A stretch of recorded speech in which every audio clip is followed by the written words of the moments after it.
আজকের রেসিপি লোটে মাছের মুচমুচে পকোড়া। নমস্কার বন্ধুরা, রূপাস কিচেনে সবাইকে স্বাগতম। তাহলে চলুন দেখে নেওয়া যাক। শুরু থেকে শেষ পর্যন্ত দেখার জন্য আপনাদের কাছে অনুরোধ রইল। এখানে 8টা লোটে মাছ নিয়েছি। লোটে মাছগুলোকে আগেই ভালো করে কেটে ধুয়ে পরিষ্কার করে নিয়েছি। এবার একটা কাঁচির সাহায্যে লোটে মাছের ভেতরে যে মোটা কাঁটাটা থাকে এইভাবে বের করে নেব। মাঝখানের কাঁটাটা বের করে নিয়ে পকোড়াটা বানালে খেতে খুব ভালো হয়। এই পকোড়াটা গরম ডাল ভাতের সঙ্গে বা চা কফির সঙ্গেও পরিবেশন করতে পারেন। দেখুন, ঠিক এইরকমভাবে প্রত্যেকটা মাছের কাঁটা বের করে নিতে হবে। মাছের কাঁটাটা বের করে নেওয়ার পর ছোট ছোট করে কেটে নেব। আপনারা চাইলে না কেটেও বানাতে পারেন। মাছগুলোকে কেটে নেওয়ার পর অল্প করে নুন মাছের মধ্যে মাখিয়ে নেব।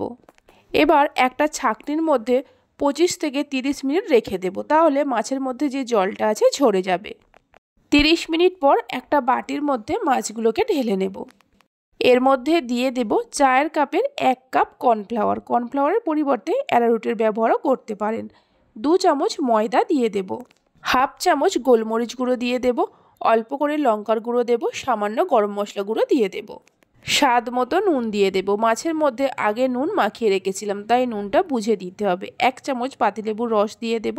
একটা ডিমকে ভেঙে নিয়ে দিয়ে দেব। সামান্য বেকিং সোডা দিয়ে দেব। এতে পকোড়াটা বেশ মুচমুচে হবে। সব কিছুকে খুব ভালো করে মিশিয়ে নেব। আদা রসুন বাটাটা প্রথমে দিতে ভুলে গিয়েছিলাম, তাই 1 চামচ আদা রসুন বাটা দিয়ে দেব। সব কিছুকে খুব ভালো করে মিশিয়ে নেওয়া হয়ে গেছে। এবার পকোড়াগুলোকে ভেজে নেব। কড়াতে বেশ কিছুটা সাদা তেল দিয়ে হাই ফ্লেমে তেলটাকে খুব ভালো করে গরম করে নেব। তেল গরম হওয়ার পর অল্প অল্প করে পকোড়া দিয়ে গোল্ডেন ব্রাউন করে ভেজে নেব, গ্যাসের ফ্লেমটা মিডিয়ামে রেখে। রেসিপি ভালো লেগে থাকলে অবশ্যই একটা লাইক করবেন, বন্ধুদের সঙ্গে শেয়ার করবেন। ভালো লাগলে চ্যানেলটি সাবস্ক্রাইব করে পাশে থাকা বেল আইকনটি প্রেস করবেন নতুন রেসিপির আপডেট পাওয়ার জন্য। এইভাবে একবার পকোড়ার রেসিপিটা বাড়িতে বানিয়ে দেখতে পারেন। বাড়িতে বানালে খেয়ে আপনাদের কেমন লাগলো অবশ্যই আমাকে কমেন্ট করে জানাবেন। গোল্ডেন ব্রাউন করে পকোড়াগুলোকে ভেজে নেওয়া হয়ে গেছে। তেল থেকে তুলে নিয়ে রেখে দেব। বাকি পকোড়াগুলোকে এইভাবে ভেজে নেব।